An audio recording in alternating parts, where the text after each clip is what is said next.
Going to explain silicones.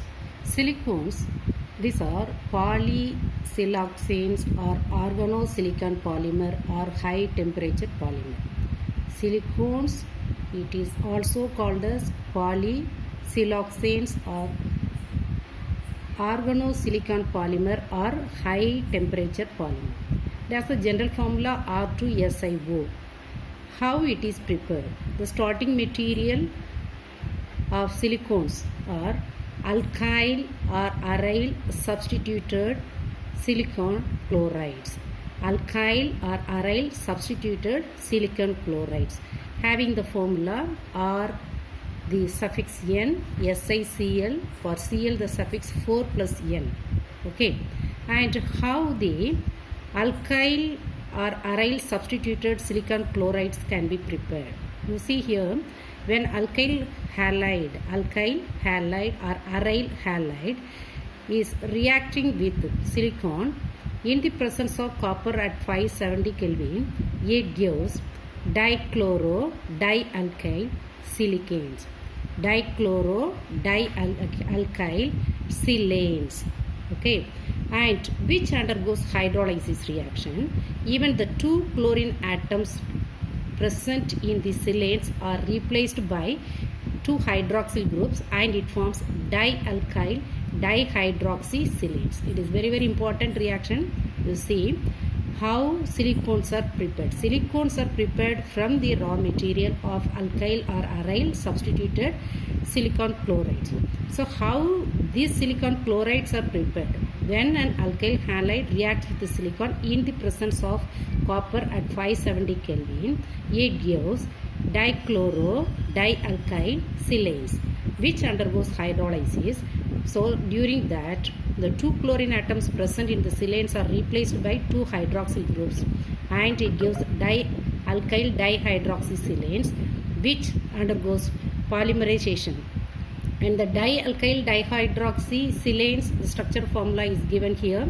Two molecules of the same compound is taken which undergoes intermolecular dehydration. What's the meaning of intermolecular dehydration? If the dehydration or removal of water molecule takes place between two molecules of the same compound, okay, or similar different compounds. Here the same compounds are taken and dialkyl dihydroxysilanes, in between these two group molecules, one water molecule will be eliminated and it forms dichloro-dialkyl silanes which undergoes polymerization and it gives the polymer, that is the linear silicones are formed. So this is the preparation of linear silicones. Now let us see what are the different types of these silicones. There are three types of silicones: linear silicones and cyclic silicones and cross-linked silicones. Linear silicones and cyclic silicones, these two are obtained by the hydrolysis of dichloro-dialkyl silanes. Dichloro-dialkyl silanes. Even the linear silicones, there are two types. One is silicone rubber and another one is silicone resins. The silicone rubber, which is obtained by the silicones when the silicones are bridged by methylene or similar groups are bonded with one another. It means there are so many silicones which are bridged by a methylene group, then silicone rubbers are obtained. Similarly, when silicones are blending with the organic resins, for example acrylic ester, then the silicone resins are formed. Okay, linear silicones and cyclic silicones so are obtained by the hydrolysis of dichloro-dialkyl silanes. Whereas the cross-linked silicones are obtained by the hydrolysis of trichloro-monoalkyl silanes. Trichloro-monoalkyl silanes. You see the formula RSiCl3. Chlorine 3 times are present and only one alkyl group is there and Si is there. Okay, so these are the types of the silicones. And at the same time, one more point you have to remember it: the linear silicones can be converted into cyclic or ring form when it is happened when the water molecules present in the linear silicones are removed from the terminal OH group. When water molecules removed from the terminal OH groups present in the linear silicones, then it converts into cyclic form, otherwise what? Ring form. Remember it. From the linear silicones, if the terminal OH groups, from the terminal OH groups, if one water molecule is removed, then it forms a cyclic or ring form. Okay. What are the different properties of silicones? Silicones are water propellant due to the presence of the organic groups surrounded by the silicones. The different organic groups are present at the side of the silicone, and they are thermal. They are thermally and also electrically insulators. Thermal and electrical insulators. Chemically inert. They don't have any reactivity. At lower silicones are oily liquids in nature, and higher silicones are waxy solids. Lower silicones are oily liquids, whereas the higher silicones are waxy solids. And viscosity of the silicones remains constant even the temperature is low or high, because it is independent of the temperature, and during winter also you don't thicken during the winter.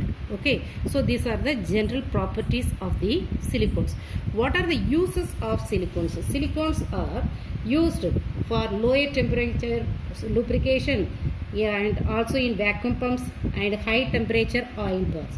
These are also used for making waterproofing cloths, and it is used as a insulating material in electrical motor and other applications, and also it is used for mixed with the paints and enamels to make them resistant towards the high temperature and also sunlight and chemicals. Okay, these are the uses of the silicones. And next one, let us see zeolites.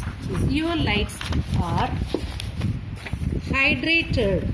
Zeolites are hydrated sodium aluminium silicates. Zeolites are hydrated sodium aluminium silicates having the general formula the NaO, Al2O3, NaO, Al2O3, and X moles of SiO2 and Y moles of water molecules are present. Here the X is the value is 2 to 10 and Y value 2 to 6 times. While in the silicon, SiO2 will be different, the number of silica present will be different, and water molecules present in the zeolites may be different from one another. Generally, the zeolites have porous structure in which the monovalent sodium and water molecules are loosely held, whereas silicon and also aluminium atoms are tetrahedrally coordinated with one another through the shared oxygen atoms. Once again I tell you, silicon having the porous structure, there are so many small holes are present in that, and in which the sodium as well as the water molecules are loosely held, whereas silicon and aluminium are tetrahedrally coordinated with one another by shared oxygen atoms.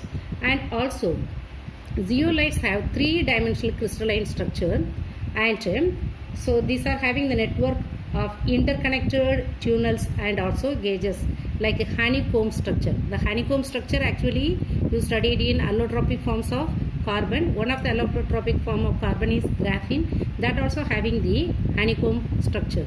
Okay, and water molecules present in the water molecules can be easily moved freely in and out of these pores.